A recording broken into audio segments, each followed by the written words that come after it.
नमस्कार विद्यार्थी मित्रांनो, आज आपल्यासाठी एक प्रश्न घेऊन आलोय मी, जो अतिशय गुंतागुंतीचा आणि अतिशय सोपा आहे, परंतु परीक्षेमध्ये विचारला असता अतिशय गोंधळात टाकणारा हा प्रश्न आहे. तर काय प्रश्न आहे विद्यार्थी मित्रांनो, की खालीलपैकी योग्य शब्द निवडा. तर योग्य शब्द आपल्याला निवडायचा आहे. खाली 4 शब्द दिलेले आहेत. पहिला शब्द काय आहे? धावून. दुसरा आहे घेऊन. तिसरा आहे जाऊन. आणि चौथा काय आहे विद्यार्थी मित्रांनो? जेवून. तर या 4 पैकी योग्य शब्द कोणता आहे तो आपल्याला बघायचा आहे. तर हा प्रश्न का बरं गोंधळात टाकणारा आहे विद्यार्थी मित्रांनो? तर यामध्ये आपल्याला जाणून काय घ्यायचं आहे, जो हा धावून शब्द आहे तर हा आपण नेहमी 2 प्रकारे लिहितो विद्यार्थी मित्रांनो. कसा? एक धावून आणि दुसरा धावून. ठीक आहे. दुसरा काय शब्द आहे? घेऊन. तर आपण याला कसा लिहितो विद्यार्थी मित्रांनो? घेऊन. ठीक आहे. तिसरा काय शब्द आहे? जाऊन. तर हा शब्द आपण कसा लिहितो विद्यार्थी मित्रांनो? जावून. ठीक आहे. यासोबतच चौथा काय शब्द आहे आपल्याकडे?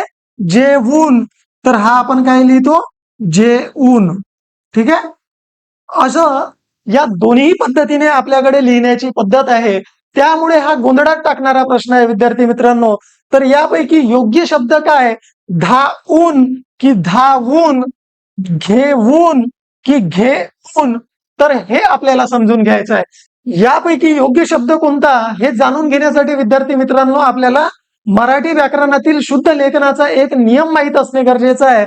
आणि तो नियम काय आहे विद्यार्थी मित्रांनो, की जेव्हाही एकाक्षरी धातूच्या समोर ऊन होऊन लागतो तर त्यावेळेला त्या धातूच्या समोर जशाच तसा ठेवला जातो.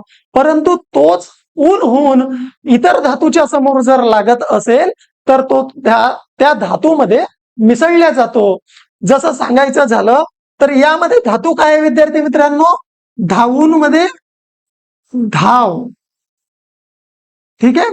तर याच्या समोर ज्या वेळेला ऊन होऊन लागेल तर तो यामध्ये मिसळून जाईल आणि काय तयार होईल? शब्द धावून. तर योग्य शब्द काय असेल? धावून. यामध्ये काय शब्द आहे? घे. यामधला मूळ धातू काय आहे? घे. आणि घे हा एकाक्षरी धातू असल्यामुळे याच्या समोर ज्या वेळेला ऊन होऊन लागेल तर तो जशाच तसा लिहिला जाईल. त्यानंतर काय शब्द आहे विद्यार्थी मित्रांनो? जाऊन. तर यामधला धातू काय आहे? जा. जा या धातूच्या एकाक्षरी धातूच्या समोर ज्या वेळेला ऊन होऊन लिहायचं झालं तर काय होईल? जाऊन. नाहीतर जाहून. ठीक. त्यानंतर काय आहे? जेवून. तर काय यामधला मूळ धातू? जेव. बरोबर. तर या मूळ धातूमध्ये ऊन मिसळले असता काय होईल? जेवून. बरोबर विद्यार्थी मित्रांनो. तर काय बरोबर आहे आपला? जेवून. काय बरोबर आहे विद्यार्थी मित्रांनो आपला?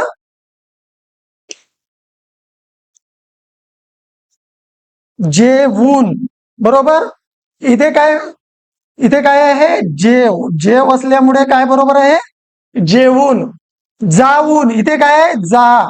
तर जाऊन. घेऊन मध्ये काय आहे? घे. तर काय बरोबर येईल? घेऊन. आणि हे घेऊन हे चूक येईल. तर इथे काय मूळ धातू आहे विद्यार्थी मित्रांनो? धाव. बरोबर. तर धाव मध्ये ऊन मिसळला असता काय होईल? धावून. तर हा चूक आणि धावून बरोबर.